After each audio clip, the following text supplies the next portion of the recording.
Assalamualaikum warahmatullahi wabarakatuh. Apa khabar semua? Harap kamu semua orang sihat, sejahtera, bahagia di dalam hidup. Saya seperti biasa, hidup biasa, cara hidup saya biasa. Saya gelak-gelak ya. Dan ada dah baca, saya blog dan delete komen. Saya nampak anjing-anjing yang dipelihara oleh Najib Razak ini masih tidak boleh lagi menjawab apa yang saya tulis secara berhujah orang cerdik pandai. Tapi itulah, kerana mereka anjing, tentulah fikiran mereka tidak setara manusia. Mereka hanya haiwan. Serang saya dengan perkataan-perkataan biasa, masalah gigi palsu saya, masalah bibir saya, masalah kononnya saya sara hidup, dengan para menteri dan sebagainya, tanpa mereka baca dan tahu sejarah perjuangan politik saya. Kalau saya nak kaya, saya dah kaya lama dah. Kalau saya opportunis jadi sleeping partner syarikat Cina, dah lama saya kaya dah. Tapi saya tak buat begitu. Saya kekal dengan kehidupan saya, mencari kebahagiaan di dalam hidup. Saya berjuang demi kepentingan UMNO itu sendiri, bukan individu di dalam UMNO. 2 kali saya kena pecat, saya setia di dalam UMNO. Kalau kali ini pun kena pecat, saya tetap kekal menyokong UMNO. Saya tidak akan menyertai mana-mana parti lain. Jadi tuan-tuan dan puan-puan, saya terus berjuang. Cara saya. Apa yang berlaku sekarang ini adalah satu keinsapan, muhasabah diri kita. Saya juga duka cita apa yang berlaku kepada Najib Razak. Tanda-tanda untuk perjalanan ke penjara Sungai Buloh itu sudah luas terbentang. Segala usaha, segala masa yang tak didapati oleh semua orang apabila bicara kerasuah ini telah dinikmati dan didapati oleh Najib Razak. Bertukar peguam, masa yang panjang dan sebagainya. Tuduhan-tuduhannya kepada dia mudah saja. Ada sebahagian duit, bukan jerit pedih dia, bukannya daripada commission allowance ataupun keuntungan perniagaan, tapi daripada satu syarikat yang dikatakan milik YNDB ataupun anak syarikat YNDB. Itu saja. Maka dia berhujah untuk menafikan akan tuduhan itu. Dan tuduhan itu pula bukan datang di zaman Dr. Mahathir. Dah ada sebelumnya. Apabila dia tubuhkan jawatan kuasa penyiasat yang mengandungi SPM, polis, peguam negara dan sebagainya, mereka ada dapatan bahawa Najib Razak ini ada salah guna kuasa ataupun telah mengambil kesempatan atas jawatan Perdana Menterinya. Itu jelas. Tak boleh dinafikan lagi. Jadi cara nak dinafikan itu agaknya tak boleh masuk akal dah. Bagaimana 42 juta termasuk dalam akaun dia dan kemudian dibelanjakan. Jadi kalau 42 juta itu 40 juta dibelanjakan untuk rakyat, untuk bagi anak miskin, sekolah tahfiz, bagi orang yang susah, dan sebagainya, ialah 42 juta tersenarai sebagai yang tidak digunakan untuk dia. 2 juta tersenarai dalam kepentingan peribadi dia. Kita rakyat Malaysia sepatutnya memberikan keampunan kepada Najib Razak. Dan kita redalah 42 juta itu kamu ambil. Kerana 42 juta itu 40 juta kamu dah gunakan untuk kepentingan rakyat. Tapi apa yang berlaku, banyak jumlah wangnya, masalah-masalah perbelanjaan peribadi, termasuk anak isteri dia. Jadi tuan-tuan dan puan-puan, saya nak katakan, saya bukan tak nak bela Najib Razak. Dari tahun 2015, sekarang tahun 2022, Najib Razak tak pernah panggil saya sekali. Saya dah banyak kali tawarkan diri jumpa dengan orang kanan dia, Isyam Jalil. Pun tak mau jumpa. Kononnya saya ini adalah sampah di tepi jalan. Saya selalu ingatkan kepada diri saya, kepada orang lain, iaitu jangan anggap mudah sampah yang kita nampak. Kecil, besar, tak timbul. Sampah adalah satu perkara yang boleh merosakkan alam sekitar, merosakkan kehidupan kita. Jadi kalau sampah masuk mata, bagaimana? Tentu kita menggelinting. Puas kita mengembusnya. Jadi begitulah sekarang, apabila sampah-sampah yang tak dilihat oleh Najib Razak dan masuk mata dia, maka dia tak tahu apa nak buat. Melalui anjing-anjing suruhan dia memaki hamun saya. Apa ada kisah nak maki hamun saya? Saya tak makan dengan duit maki hamun ini. Saya tak ada apa-apa yang naik. Saya tak dipanggil orang bimbang dengan kata-kata nista itu. Sebab daripada usia saya masuk pergerakan belia, umur 18 tahun, saya bekerja dulu, sampailah hari ini. Saya dah melalui proses yang panjang akan perihal orang maki saya, kata saya, kutuk saya, hina saya. Dah biasa dah. Dah macam dulu waktu kerja orang panggil good morning sir, good morning sir, macam selamat pagi je, tak ada benda. Jadi puak-puak dia nak kutuk saya, nak maki saya untuk apa? Lebih baik dia menulis dalam ruang saya mempertahankan Najib Razak. Tetapi apa yang dia gunakannya, Mr. Joy, salam balik tiang dan sebagainya. Apabila saya serang balik, kata dia anak haram, anak tepi longkang, anjing suruhan, dia marah. Maka gunakanlah ayat pasal, aku jumpa, aku nak sepak lah. Termasuklah isu saya dipukul dengan selipar. Dia tak buat kerja rumah. Saya bukan jenis orang yang tak membalas dendam. Tak ada. Memang saudara Nazri Abdul Kadir masa itu pukul saya dengan kasutnya secara tidak gentleman. Dia duduk-duduk berbual-bual, lepas tu dia ambil kasut, dia tampar saya, kemudian lari. Saya punya tindakan hanya buat aduan polis saja. Walaupun masa tu kawan-kawan saya, saya pun dulu masa muda gangster jugalah. Polis tentu ada rekod saya bercampur dengan orang yang masuk penjara, luar penjara. Offer pada saya. Dari bagi mana budak dia, macam mana rupa dia, bagi aku jumpa dia, saya kata tak payah. Tak perlu tu semua.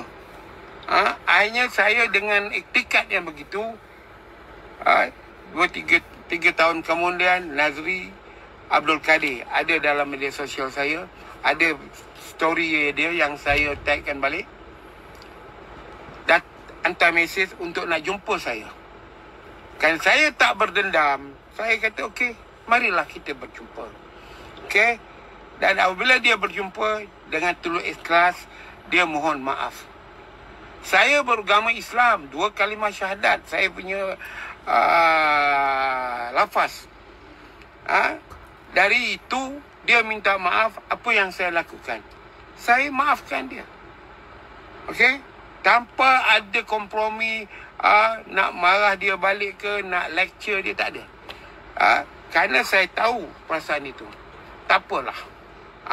Kemudian dia minta maaf dan kita berkawan hari ini. Dia pun dengan hormat, kalau apa-apa dia mesej saya dengan perkataan abang. Maka perjalanan hubungan tu baik. Jadi saya nak cakap dengan anjing Najib Razak ni, kamu ada jumpa saya ke? Cuba duduk berdepan dengan saya, bincang dengan betul-betul, tanya saya betul-betul. Apa dia? Benarkah saya kaki pau orang? Adakah saya panjat menteri, minta projek? Pergilah cari dekat SSM tu, nama Abdul Zarin bin Muhammad Yassin. Ada syarikat yang saya tubuhkan. Kalau ada pun zaman muda-muda saya dulu pun dah mati dah. Anak isteri saya ada berniaga? Tak ada. Saya orang makan gaji. Saya kerja. Saya bekerja boleh. saya meniaga tak boleh. Jadi apa yang saya nak katakan dengan tuan-tuan semua ialah serangan-serangan peribadi ini telah merosakkan nama Najib Razak, merosakkan imej Najib Razak. Baik-baik orang dipanggil simpati Najib Razak macam saya, jadi marah, jadi maki. Dulu saya diserang oleh Mai Kemut, 1000 askar diserang saya, macam-macam. Saya lawan. I am alone. Saya lawan. Tak guna saya belajar di Libya soal perang survival. Tak perlu saya belajar di Amerika jangka pendek dalam isu resikan maklumat, proses maklumat. Tak guna saya pergi kursus sana sini dalam parti sosialis, dalam UMNO ni, kalau saya tak ada jati diri. Jadi apa yang saya nak kata dengan tuan-tuan, khasnya mereka yang belum lagi saya tergajang keluar, yang beri saya komen tu, muhasabah diri.